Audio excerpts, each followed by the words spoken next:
Good morning, everybody. I'll be presenting a case example of what the Peruvian government is actually trying to implement in Peru, and we'll see there has been mixed results, but I think it's a very interesting experience, particularly in the context of Latin America.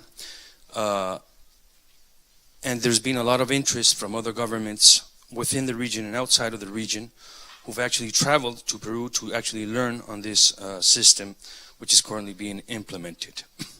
So I'm just going to go through what government is doing. This is not what UNDP is doing. So first thing first, okay, Peru. Peru, during the last 10 years, has doubled its GDP per capita from $6,500 to almost $13,000. This means it has grown sustainably at a rate of 7% for the past 10 years. So obviously, this is very important in terms of framing a little bit our conversation. During 2004, investments in mining took place around $450 million that year. And in 2013, we were looking at $9 billion during 2013 alone. You can see the graph next to your side, and you can see this these trends in increasing of investments in mining sector.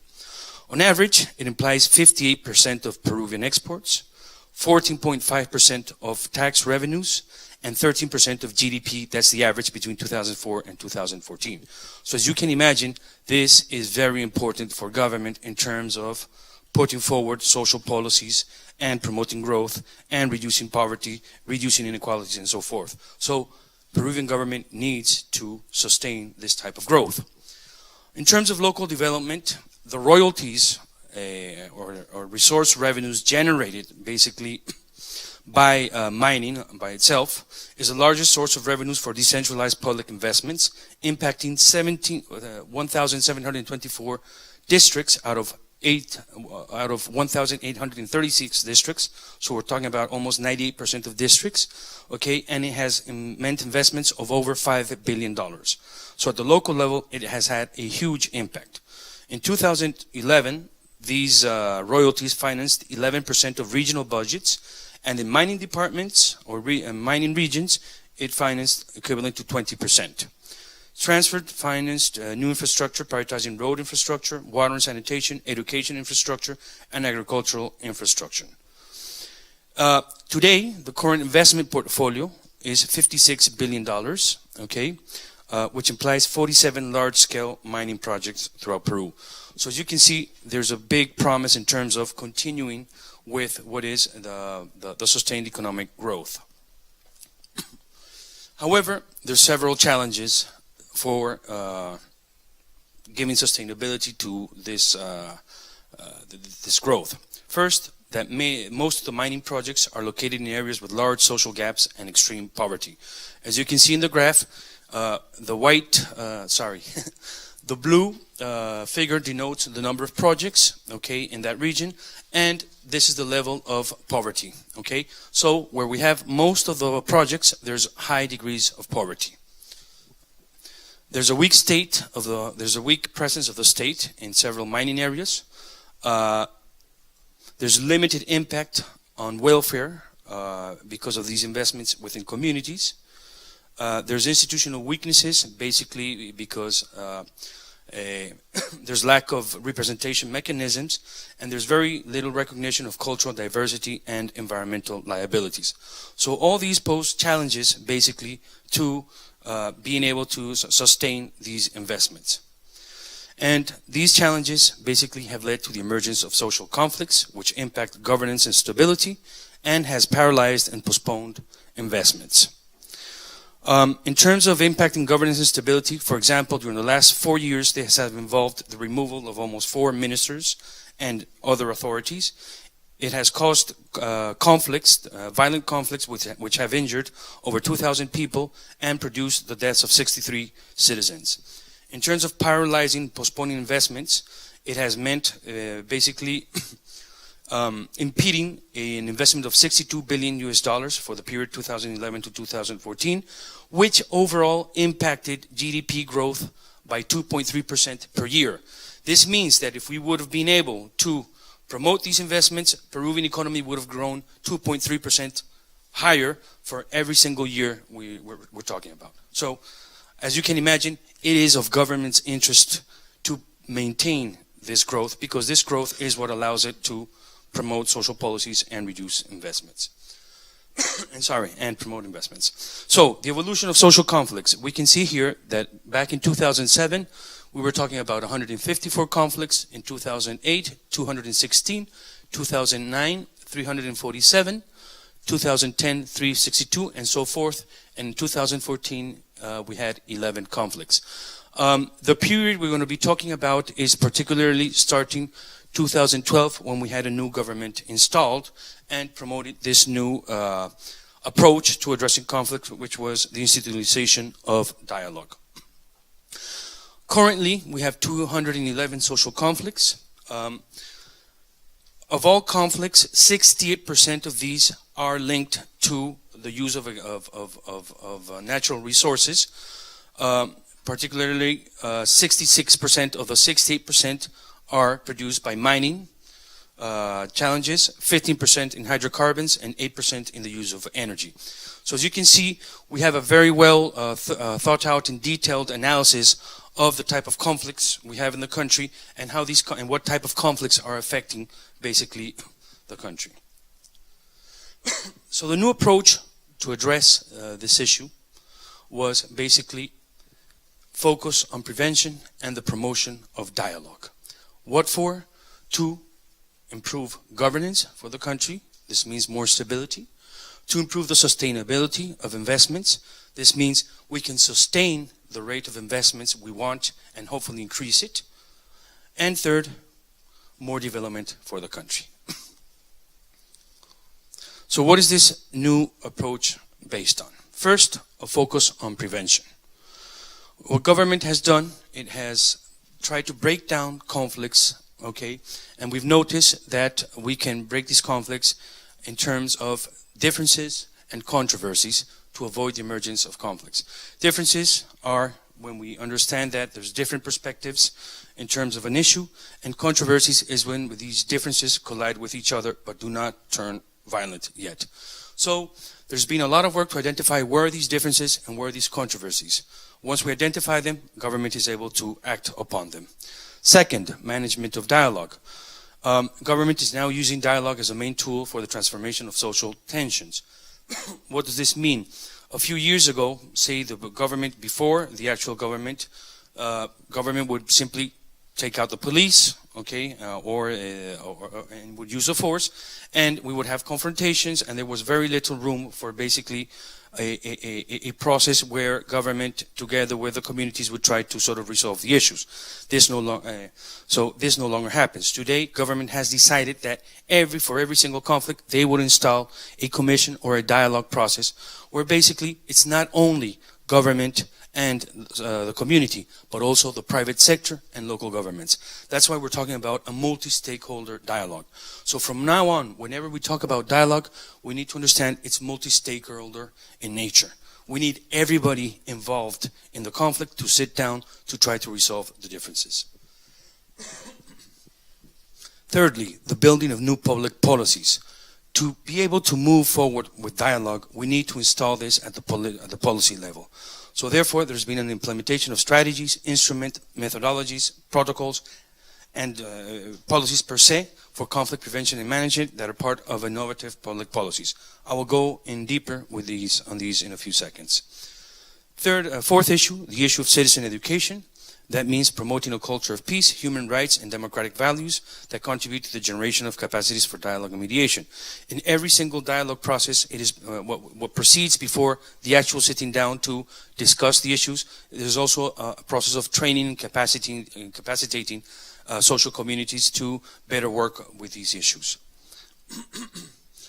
Fifth, research and analysis. There's systematization, analysis of information and research, which provides us with data that allows us to sort of take better decisions when addressing specific issues related to conflict. So there's a lot of analysis and data. Mrs. Arias mentioned in her presentation that in Peru, for example, we have the Ombudsman's Office, which has its own report. So it conducts an independent report on a monthly basis to pinpoint where are the main conflicts and what are those conflicts produced by, who are the main actors, what is the state of those conflicts, and so forth. The National Office for Dialogue and Sustainability, which was an institution recently created by the current government to coordinate dialogue processes within the country, also has its own research and has an early warning system, and it publishes a monthly study called the Uyakniki, okay, where it presents each one of the different conflicts that there are, who are the main players, and so forth. And the last issue is that of revamping local development process. So basically, through this dialogue, what we look at is what comes out of these processes are public-private commitments to increase social investments and increase delivery of public services. So at the end of the day, what is the result of these dialogue processes? We have a bigger presence of the state, we have more public services, and there's more investments, which are all planned and form part of a vision in terms of how to develop that territory. So in sum, we have a multi-stakeholder dialogue as an opportunity to enhance development, transforming conflicts into opportunities for development. So what is the implementation strategy for this? First, reestablish trust in government. So this has included basically boosting government presence by the establishment of consultation mechanisms. Peru is the first country to actually have a law on ILO's 169, okay, in Latin America. Furthermore, it has already taken steps to complete something like 22 prior consultation processes. Although not all of them are successful, we're still learning. Okay, the issue is there is a prior consultation process, and these are taking place. There's even a catalog within the Ministry of Culture that identifies who are the indigenous populations that are subject to be consulted in these processes. There's also a very strong commitment to strengthening environmental monitoring and supervision mechanisms. There's a few new institutions that have been created that are actually monitoring the activities of mining companies and of oil extractive companies as well. So this has created a lot more confidence in terms of population or communities towards the role of government. And of course, we're working towards a state architecture for the governance of natural resources, basically based on strengthening environmental issues, strengthening multicultural issues, strengthening social issues, and so forth. While this is in process and there's still a lot of work to be done, this is incipient, and these are the first steps towards this. There's also the interest of making a behavioral change of patterns between the state, companies, and society. The state, to promote investments and respect for citizen rights, articulate intervention of different government levels and sectors. That's one of the big things we've actually seen, which is also a cause of conflict.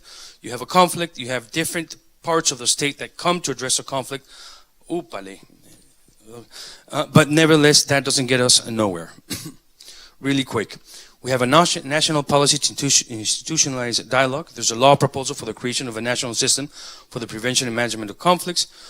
We wanted to create the Center of Excellence for Good Entrepreneurial Practices and an Institute for Dialogue and Consensus that would bring together the state, private sector, and communities in order to advance the issue of dialogue. There's new strategy tools, which are dialogue spaces, early warning mechanisms, training models for capacity development, communication networks, participation, consultation mechanisms, and so forth. And there are the dialogue spaces, which are called development roundtables, dialogue roundtables, and so forth. So what are the key results, very quickly? One, dialogue is government's primary strategy to address conflicts. Today, basically, government is present in almost all of the conflicts, and all of the conflicts have ongoing dialogue processes going. This has definitely led to strengthen the credibility and trust in the state. There's new methodologies to promote this approach, and there's been a radical drop in the number and intensity of conflicts. As you can see in the following graphs, these represent the conflicts that have been managed, that have been solved. 136 conflicts have been solved during the past 4 years. These are the cases in treatment where government is actually pursuing the work in conflict. And there you can see the number of dialogue spaces that have been created in order to advance this. And 5, there's an increased government spending for local development process. During 2013 alone, more than $600 million of government funds were put into these areas where these conflicts were taking place. Okay, so there's a strong linkage between conflicts and development. Development diffuses conflicts. So how do we bring development together? It's not only about bringing government on board, but it's also having the private sector, and it's also about having local governments on board. Quickly, challenges. Political will is critical to moving forward the institutionalization of dialogue. Commodity prices and impact over royalties represent today a risk for an increase of conflicts. As we know, prices have gone down. That means that there's less royalties, and that means that there's less money to be able to spend. Missed opportunities. We haven't been able to implement the national system. So far, this is still a law, and hopefully will be passed in the next 2 months. There's also an issue of contradicting public policies. For example, the role of the Ministry of Energy and Mines, that while it has a role to promote investments, it also tries to supervise what are the what are the environmental standards these investments are taking, and it also tries to apply conflict prevention mechanisms. So you have one organization doing everything, and this organization has been colliding with government's efforts to promote a strategy for dialogue and sustainability. I think that consumes my time, correct? I'm sorry, I took a little longer. So yes, so this is basically a little bit how the Peruvian system works. Thank you very much.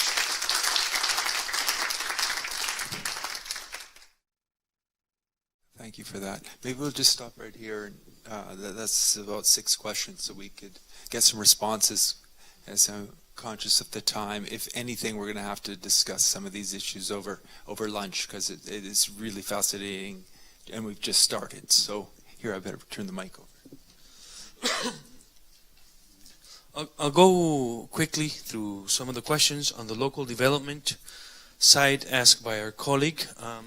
Basically, main thing is, the issue is, through these dialogue process, we get government engaged, we get private sector engaged, we get communities engaged, we get local governments engaged, and they all work towards developing a vision. And that vision usually responds to the priorities set within the local development plans of the municipality. So the issue is, independent of you private sector, what you want to do, the idea is what you do, the funds you put, for example, or for social programs, they are part of the wider perspective and vision of the development process. So you're not doing it separately, you're just adding to something that is part of a consensus. Not always works, but that is the idea behind it, and it has been achieved in several cases. Regarding the transparency vis-a-vis conflict, I cannot speak for Angola. I'm on the other side of the world. But in the case of Peru, yes, El MIMP is very interesting, carried out by the AFC.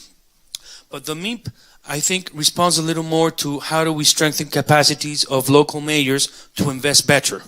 Okay, and I think that one of the key challenges in this process, where transparency indeed is very important, is how do we plan better the resources we have? Because I mean, we do know, yes, we need to strengthen capacities, maybe this might be better, etc. But the issue is that at the end of the day, the plans of a major not necessarily reflect basically the general consensus of the population of where do we want to set the development process. So although there is participatory planning processes, these participatory planning processes fail to be participatory and therefore do not reflect what the main priorities are. So that's also a gap that is not being addressed, and that dialogue tables, or development tables as they are also called, tries to address very limited, because at the end of the day, they all agree on 5 projects, for example, 5 major projects, okay, that's going to improve the situation of people, but these projects don't talk to each other. You know, they're not envisioned in terms of how do they strengthen human development from a territorial perspective, but more from a sectorial perspective. So that is a big thing. And a final comment on the issue, on the question of Rebecca. What UNDP has done to support the approach is basically strengthening the capacity of the state to implement this approach, translating it in terms of helping regional governments and other actors of the state to align itself to this approach, strengthen coordination mechanisms between the different ministries, because it's not one ministry doing this. We have 10 conflict prevention and dialogue offices within the government. So it's how do we enhance coordination?